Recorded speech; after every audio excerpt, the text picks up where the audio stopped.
نماز ایسا فریضہ ہے جو کسی بھی حالت میں کسی سے بھی ساقط نہیں ہو سکتا. عمران بن حسین رضی اللہ عنہ کہتے ہیں کہ مجھے بواسیر کا مرض تھا، تو میں نے نبی صلی اللہ علیہ وسلم سے نماز کے بارے میں دریافت کیا. آپ نے فرمایا کھڑے ہو کر نماز پڑھو، اگر اس کی بھی طاقت نہ ہو تو بیٹھ کر، اور اگر اس کی بھی طاقت نہ ہو تو پہلو کے بل لیٹ کے پڑھ لو. وہ آپ دیکھ رہے، کھڑے ہو کے پڑھو، نہیں ہو سکتے بیٹھ جاؤ، بیٹھ بھی نہیں سکتے لیٹ جاؤ، سائڈ پر ہو کر پڑھ لو. یعنی ضروری نہیں کہ لیٹ کر نماز جب پڑھی جائے تو اسٹریٹ ہی مریض کو کیا جائے. بعض مریض سیدھے نہیں لیٹ سکتے، تو اس میں جس اینگل پر بھی وہ ہیں اسی پر وہ نماز پڑھ لیں گے. ٹھیک ہے، تو یہاں تک یہ سارے دلائل تھے احادیث کی روح سے 5 نمازوں کی فرضیت کے. آپ ایک آیت یا ایک حدیث یاد کر لیجئے نماز کی فرضیت کی دلیل کے طور پر. مثلا ان الصلاۃ کانت علی المؤمنین کتابا موقوتا، کتابن، کتاب بھی فرض کو کہتے ہیں نا. ٹھیک ہے، اور اگر پہلے سے ہی آیت آتی ہے تو پھر کون سی یاد کر سکتے ہیں آپ؟ وَأَقِيمُوا الصَّلَاةَ وَآتُوا الزَّكَاةَ وَارْكَعُوا مَعَ الرَّاكِعِينَ. یعنی کوئی بھی اگر آپ کو کہے کہ اس کی کیا دلیل ہے کہ نماز فرض ہے، ہو سکتا ہے کوئی باہر کا نہیں، آپ کا اپنا ہی بچہ پوچھے یعنی آپ کو کہاں سے پتا چلا نماز فرض ہے، تو آپ کیا کریں گے؟ قرآن میں ہے، قرآن میں یہ آیا ہے، دلیل سے جواب دیجیے. اور حدیث کون سی یاد کریں گے؟ سب سے چھوٹی جو ہے یہ مکی زندگی میں نماز فرض ہونے والی حدیث جو ہے، حدیث جبریل کا تقاضا نہیں کرتی آپ سے، حضرت عائشہ والی. نماز کا معنی اور مفہوم کہ نماز کس کو کہتے ہیں. نماز جسے عربی میں صلاۃ کہتے ہیں. نماز تو فارسی اردو کا لفظ ہے، لیکن اصل لفظ اس کے لیے کیا ہے؟ صلاۃ. حی علی الصلاۃ، اس کا لغوی معنی یعنی لفظی معنی کیا ہے؟ لغتاً الدعاء. کیا ہے معنی؟ الدعاء. اسی لیے انگلش میں کیا کہتے ہیں؟ پریئر. پریئر کس کو کہتے ہیں؟ دعا کو. تو نماز پھر کیا ہوئی؟ دعا ہوئی. دعا کس کو فائدہ دیتی ہے؟ مانگنے والے کو. اور اگر نماز کے کانٹینٹ پر غور کریں تو کہیں ہم اللہ سبحانہ وتعالیٰ کی حمد و ثنا کر رہے ہوتے ہیں، مثلا شروع میں سبحانک اللہم و بحمدک تبارک اسمک و تعالی جدک و لا الہ غیرک، اس میں اللہ کی صرف تعریف کر رہے ہوتے ہیں. تو آپ کو معلوم ہے کہ عرفہ کے دن کی سب سے بہترین دعا کیا ہے؟ لا الہ الا اللہ وحدہ لا شریک لہ لہ الملک و لہ الحمد وہو علی کل شیء قدیر. اسے مانگا تم نے کچھ بھی نہیں، تو دعا کیسے ہوگی؟ ایوب علیہ السلام نے کیسے دعا مانگی تھی؟ انی مسنی الضر وانت ارحم الراحمین. یہ کیا دعا ہے؟ صرف اللہ کی تعریف ہے. لا الہ الا اللہ وحدہ کیا ہے؟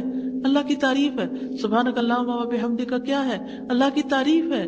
لیکن جب بندہ اللہ کی تعریف کرتا ہے تو وہ ایک طرح سے اللہ کے سامنے اپنی عاجزی کا اظہار بھی کر رہا ہوتا ہے، اپنی کوتاہیوں کا اعتراف بھی کر رہا ہوتا ہے، اور دوسری طرف اللہ کی پاکی بیان کرتے ہوئے اللہ کی رحمت کو دعوت دیتا ہے.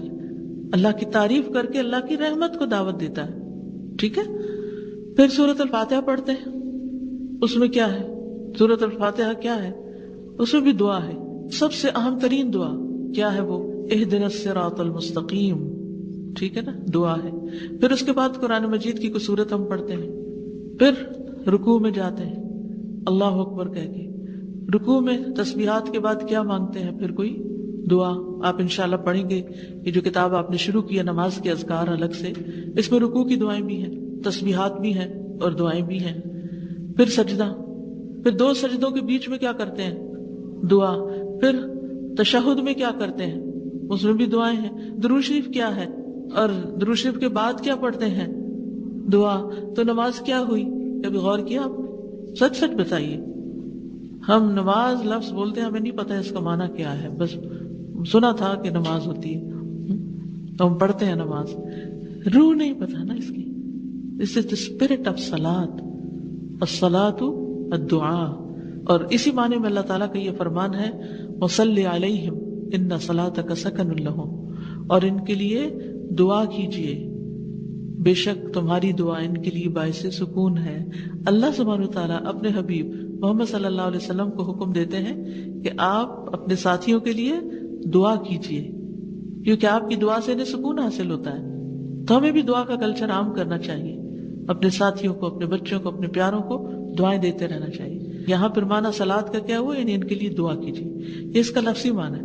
لیکن لفظی معنی بھی اسی لیے ایسا ہوتا ہے کہ اس کے اندر بھی ایک روح ہوتی ہے اس کام کے کرنے کی. نماز کا اصطلاحی معنی کیا ہے؟ نماز قولی اور فعلی عبادت ہے. قولی اور فعلی عبادت ہے جو تکبیر کے ساتھ شروع کی جاتی ہے اور تسلیم کے ساتھ ختم کی جاتی ہے. اگر اس کو صرف لفظی معنوں تک چھوڑ دیا جاتا تو جیسے کچھ لوگوں نے کیا ہے ناسمجھوں نے، ان کا کہ جی ہم نماز پڑھتے ہیں، بھی کیسے پڑھتے ہیں، ہم کرسی پہ بیٹھے بیٹھے دعائیں کر لیتے ہیں، ہماری نماز ہو جاتی ہے. نہیں، ایسے تھوڑی نماز ہوتی ہے. یہ تو آپ نے نماز کو صرف لفظی معنوں میں لیا، لیکن نماز پراپر اسٹرکچرڈ چیز ہے، رائٹ. مثلاً ویسے بھی آپ دعائیں مانگتے ہیں، لیکن ایک خاص فریم ورک کے اندر خاص ایکشنز کے ساتھ دعائیں جو مانگی جاتی ہیں وہ عبادت نماز کہلاتی ہے. تو آپ تعریف پہ غور کیجئے. نماز قولی اور فعلی عبادت ہے. پیچھے ہم نے جو عبادت کی اقسام پڑھی تھی یاد ہے؟ کون کون سی قسم ہے عبادت کی؟ قلبی، شابش، لسانی، عملی. ٹھیک ہے، تو نماز کون سی عبادت ہوئی؟ قولی اور فعلی. قولی فعلی یعنی زبان سے بھی ہم پڑھتے ہیں اور ایکشن بھی ساتھ ہوتے ہیں. اچھا، کچھ لوگوں کو میں نے دیکھا خود اپنی آنکھوں سے، اتفاق کی بات ہے، وہ یہ نہیں کہ کسی کا جائزہ لینے کے لیے دیکھا، ایسے میں بیٹھی ہوئی تھی، میری نظر کسی پڑی نماز پڑھ رہی تھی اور لٹرلی ان کے دونوں ہونٹ جو تھے شروع سے آخر تک بند تھے. تو مجھے سخت کوفت ہوئی. میں نے کہا یہ کیا ہو رہا ہے؟ کیا یہ دل میں نماز پڑھ رہی ہیں؟ نماز صرف دل میں نہیں پڑھی جاتی، یاد رکھیے. ہو سکتا ہے کوئی شخص یہ غلطی کر رہا ہو، اور اگر کوئی ایسا کر رہا ہو تو اس کو بتائیے کہ یہ بولنے والی عبادت ہے، اس میں بولنا پڑتا ہے، اور بولنے کے لیے کیا ہلانی پڑتی ہے؟ زبان، بس. ہونٹ، عربی میں تو جو مخارج ہیں آپ کے، ان میں ہونٹ ہلائے بغیر چند ہی لفظ بولے جا سکتے ہیں. ہاں، کچھ لفظ ایسے ہیں جو آپ منہ بند کر کے بھی اندر ہی اندر بول سکتے ہیں صرف زبان ہلا کے، لیکن سارے لفظ نہیں. مثلا لا الہ الا اللہ پڑھیے ذرا، تو پھر لا، منہ کھلے گا کہ نہیں کھلے گا؟ لا. اچھا، محمد، محمد، سارا ہی ہونٹوں کا کام. پھر اسی طرح اگر آپ نماز شروع کریں تو کیا کہتے ہیں؟ اللہ. وہ کھلے گا کہ نہیں؟ بھلا آپ بند کر کے کہیے اللہ اکبر. کیا پڑھ رہے ہیں آپ؟ اور یہ بہت بزرگ خاتون تھی، آلموسٹ 70 ایئرز اولڈ. اب مجھے پریشانی ہوئی کہ اللہ خیر کرے، کیا ساری زندگی انہوں نے ایسی نماز پڑھی ہے یا بڑھاپے میں آ کے تھک گئی ہیں؟ اور ہوتا نا، ہم سبھی تھک جاتے ہیں وقت کے ساتھ ساتھ، تھک گئی ہیں اور اس وجہ سے وہ ہونٹ نہیں ہلا رہی. تو نماز جو ہے وہ یعنی اس طرح نہیں پڑھنی کہ وہ زبان نہ ہلے یا بات نہ کرے. آپ کیا کر رہے ہوتے ہیں؟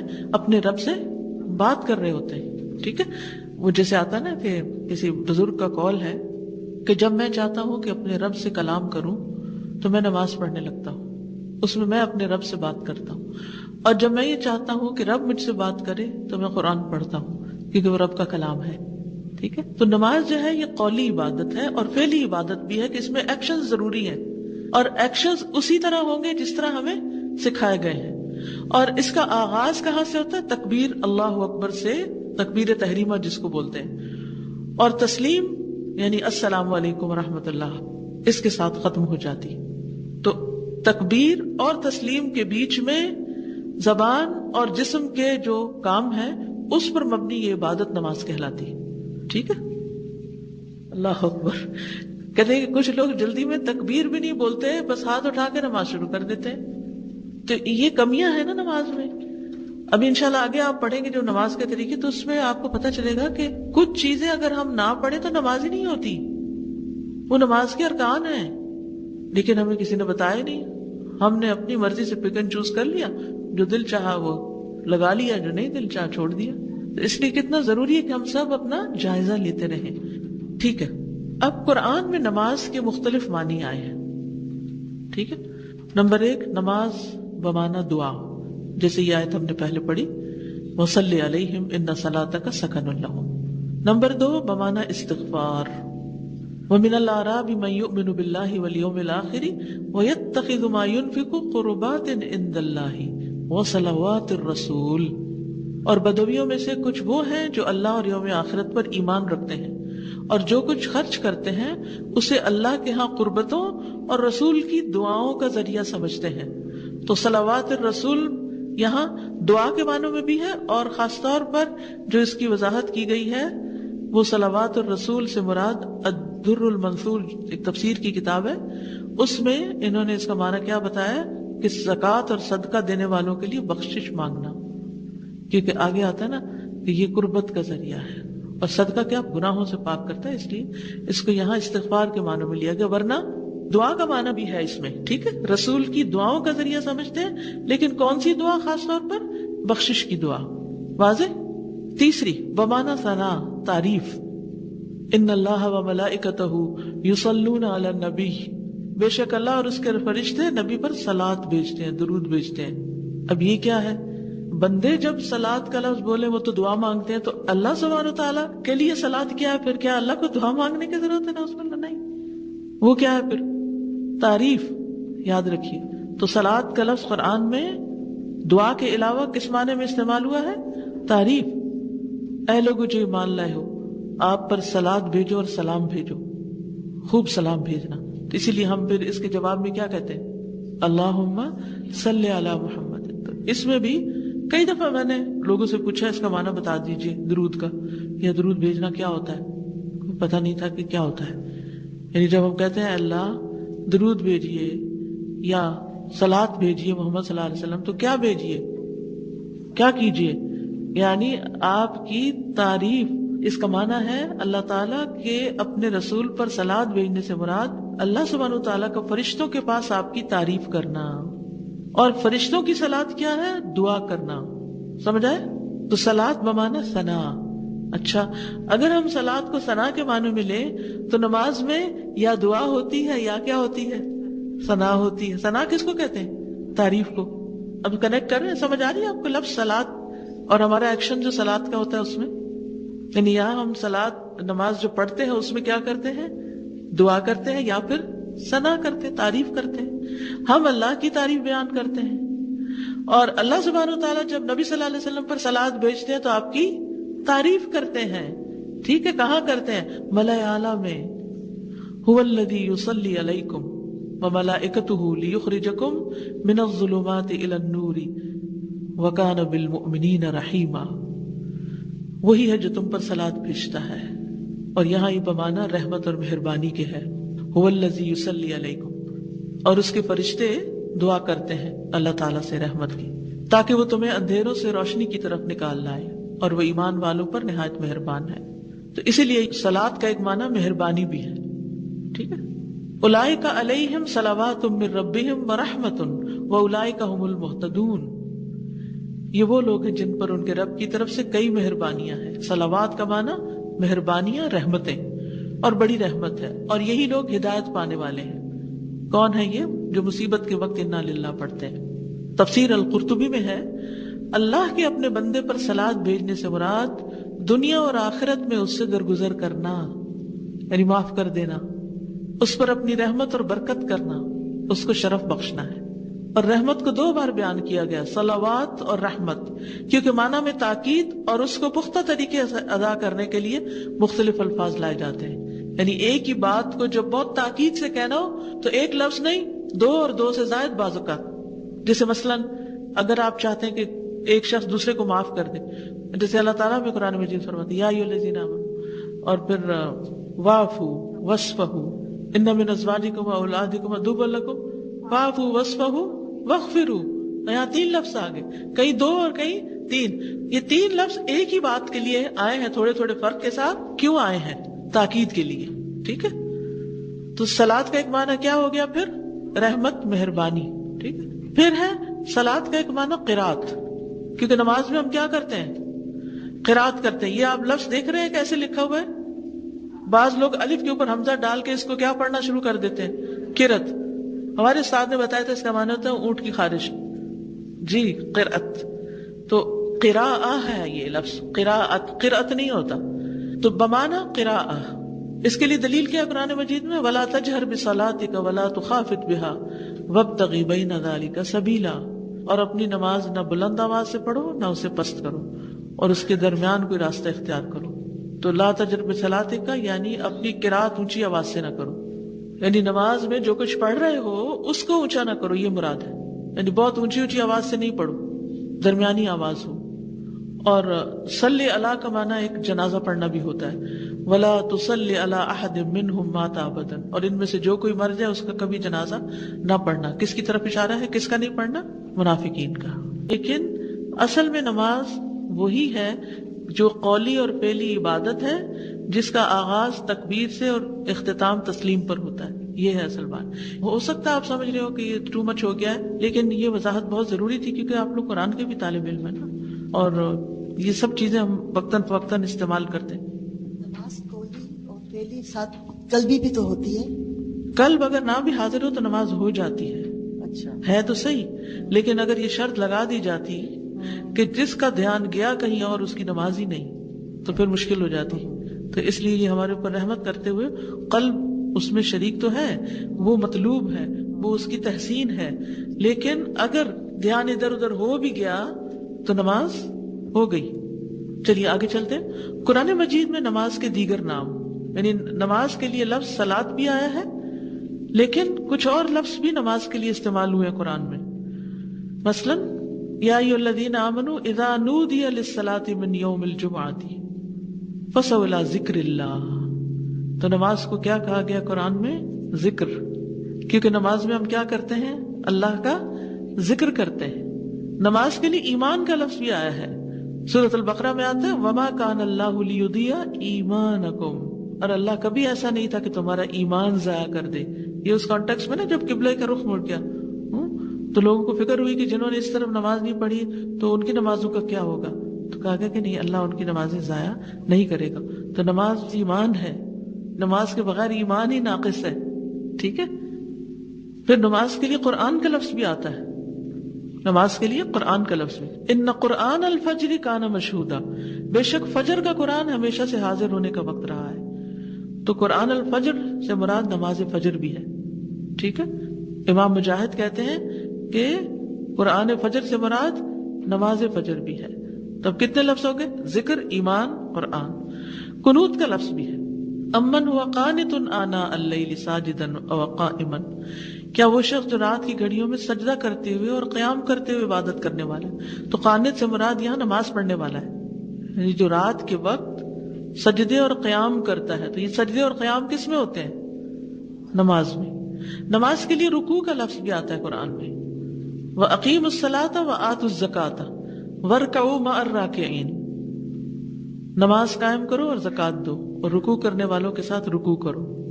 یعنی اس میں رکوع جو ہے ایک سینٹرل پوائنٹ ہے، یعنی آدھا حصہ ہم قیام کرتے ہیں اور آدھا حصہ نیچے سجدہ یا پھر جلسہ ہوتا ہے ہمارا، اور ان دو کے بیچ میں کیا ہے؟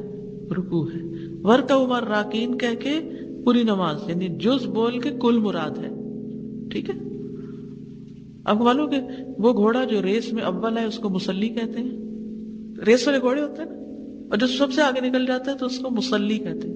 مصلی وہ پنجابی والا مصلی نہیں، وہ بھی پتہ کیا ہے، وہ بھی اصل میں نمازی لوگ تھے. غریب لوگ زیادہ نماز پڑھتے، ان کا نام ہی مصلی پڑ گیا ایک حقارت سے. خصوصاً پنجاب میں جو گاؤں وغیرہ ہیں اس میں دو طبقے ہوتے ہیں، یا چودھری ہوتے ہیں تو یا کمی ہوتے ہیں. تو جو چودھری ہوتے ہیں وہ عام طور پر دین سے کافی دور ہوتے ہیں، ان کے اندر ایک خاص قسم کی نخوت ہوتی ہے، وہ سمجھتے ہیں یہ ہمارا کام نہیں. تو جو کمی وغیرہ ہوتے ہیں وہ کچھ دین کی طرف ہوتے ہیں. جو مسجد کا امام وغیرہ ہوتا ہے اس کو بھی وہ اسی طرح سال کے گندم تقسیم کرتے ہیں جیسے باقی کمیوں کو، جن موچی نائی وغیرہ کو دیتے ہیں نا کچھ حصہ، تو ایک حصہ اس کو بھی دے دیتے ہیں کہ یہ بھی ہمارا کمی ہے، یعنی ہماری مسجد کی جنازے وغیرہ پڑھا دیتا ہے یہ کچھ. لیکن ان کو اچھا نہیں سمجھتے، اس لیے تو مولوی کا مذاق اور مولوی کو ایک گھٹیا چیز سمجھنا، چاہے وہ نماز میں جنازہ نکاح وغیرہ کراتے لیکن اس کا وہ سٹیٹس نہیں ہے. یہ ایک عمومی بات کر رہی ہوں، جس کی وجہ سے جو لوگ بھی پھر دنیا کی طرف جاتے ہیں وہ پھر دین کو کمتر لوگوں کا کام سمجھ کے اس سے الوف رہتے ہیں، دور رہتے ہیں کہ ہم کوئی کمی ہے یا ہم ان جیسے مسلیوں کی طرح ہو جائے. حالانکہ مسلی آپ دیکھیں نماز پڑھنے والا. تو بہرحال عربی میں تو مسلی وہ گھوڑا ہے جو ریس جیت جائے.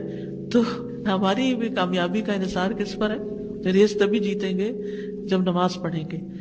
بہرحال وَارْكَعُوا مَعَ الرَّاكِعِينَ أَيْ صَلُّوا مَعَ الْمُصَلِّينَ، اس کا معنی ہے نمازیوں کے ساتھ نماز پڑھو.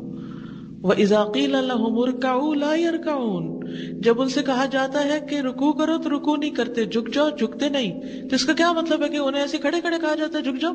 نہیں، اس سے مراد ہے نماز پڑھنے کو جب کہا جاتا ہے تو وہ نماز نہیں پڑھتے.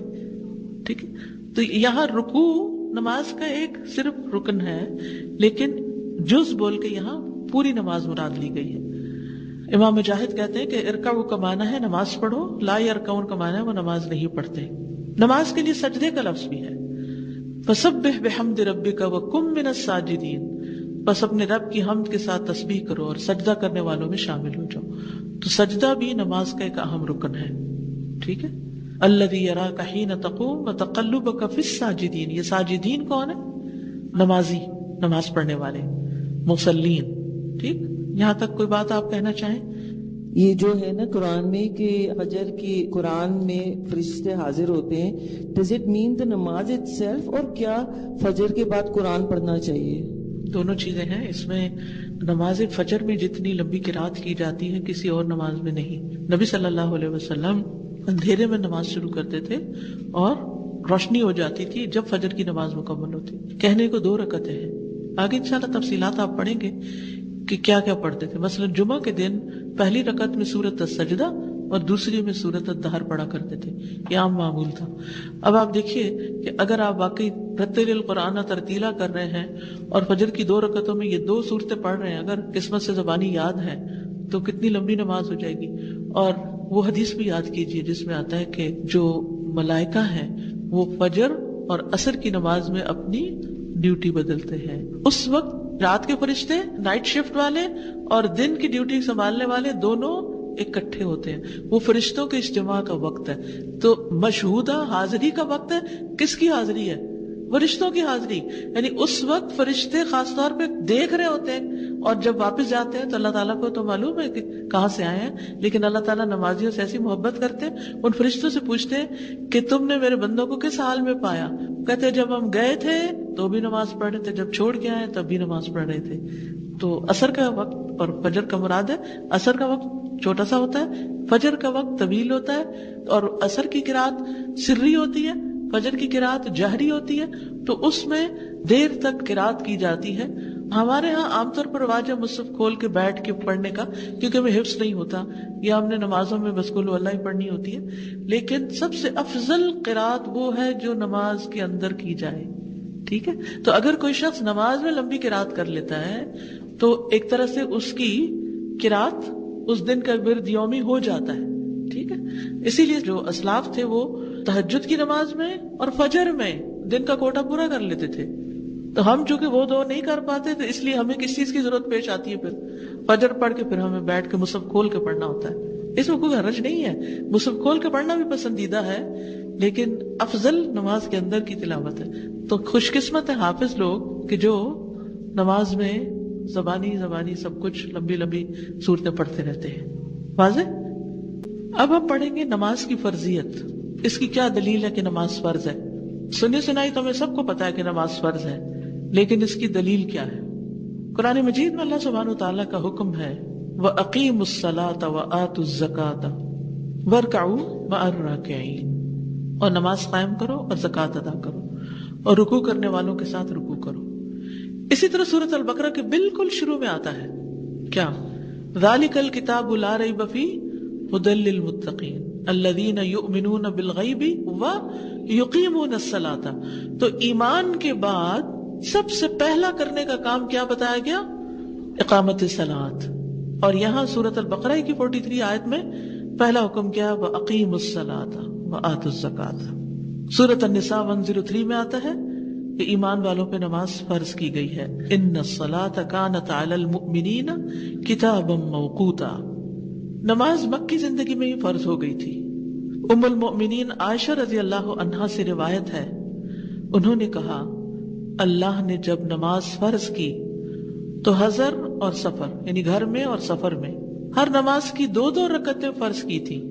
پھر نماز سفر اپنی اصلی حالت میں قائم رکھی گئی اور حضر کی نماز میں اضافہ کر دیا گیا. تو انیشلی نماز کی رکعتیں کیا تھی؟ 2 تھی فرض نماز کی.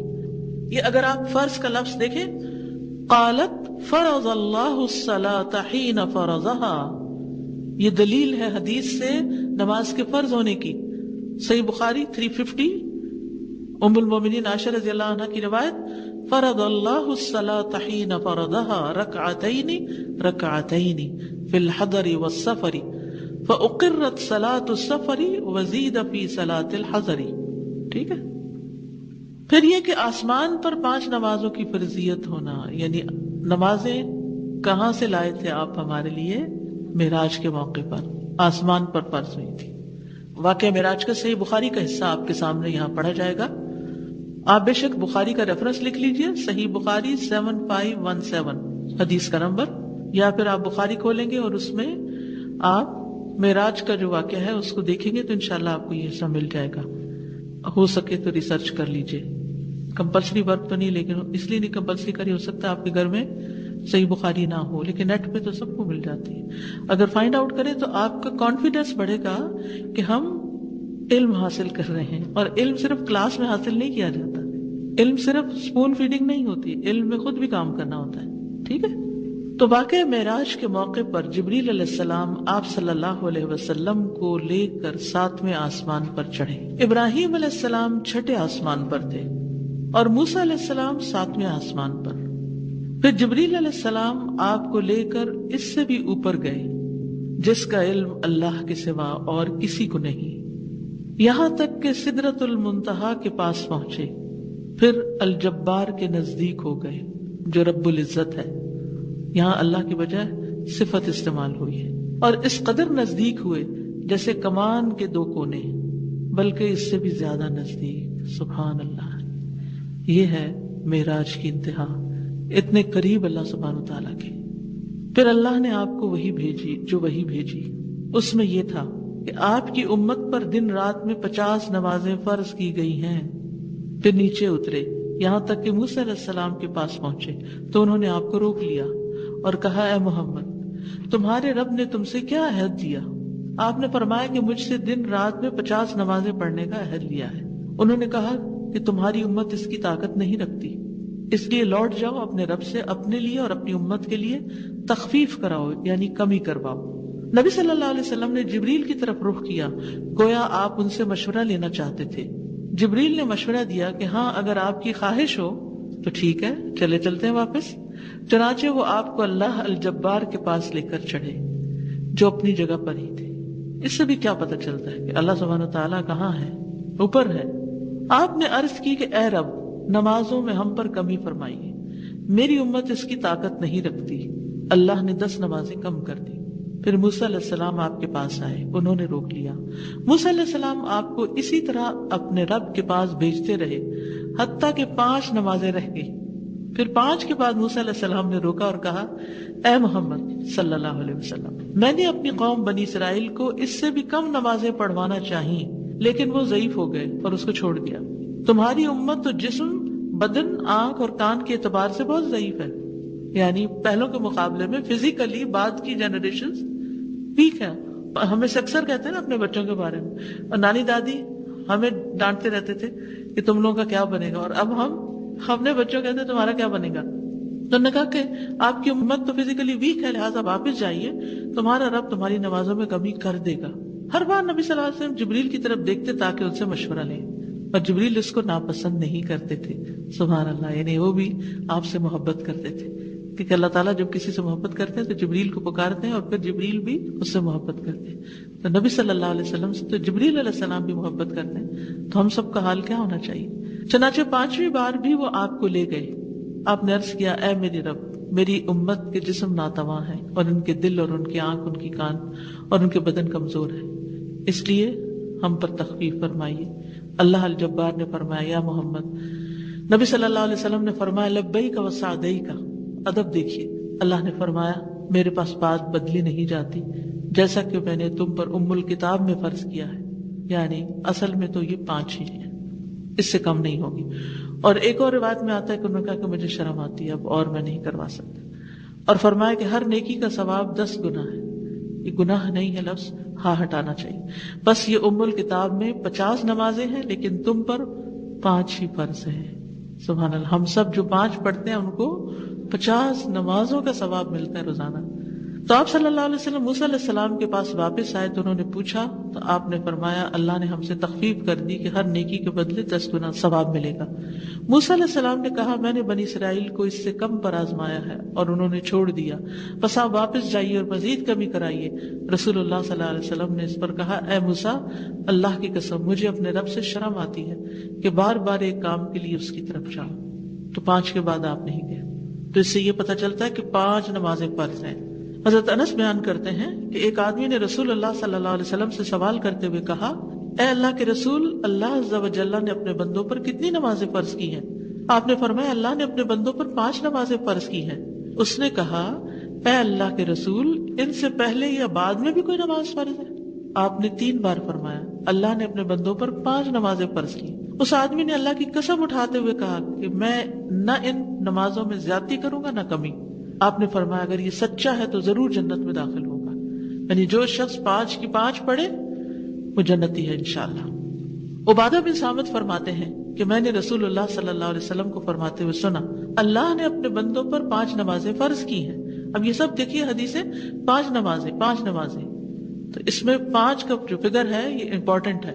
جس نے انہیں ادا کیا اور ان کا حق ہلکا سمجھتے ہوئے ان میں سے کچھ ضائع نہ کیا تو اللہ کا اس کے لیے قیامت کے دن یہ عہد ہے کہ اس کو جنت میں داخل فرمائے۔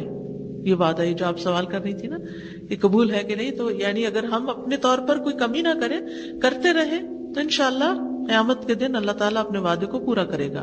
اور جس نے ان کو ادا کیا مگر ان کا حق ہلکا سمجھتے ہوئے ان میں سے کچھ ضائع کیا تو اللہ کا اس کے لیے کوئی عہد نہیں، وہ چاہے تو عذاب دے چاہے تو معاف کر دے۔ تو نماز کے معاملے کو ہلکا نہ سمجھے۔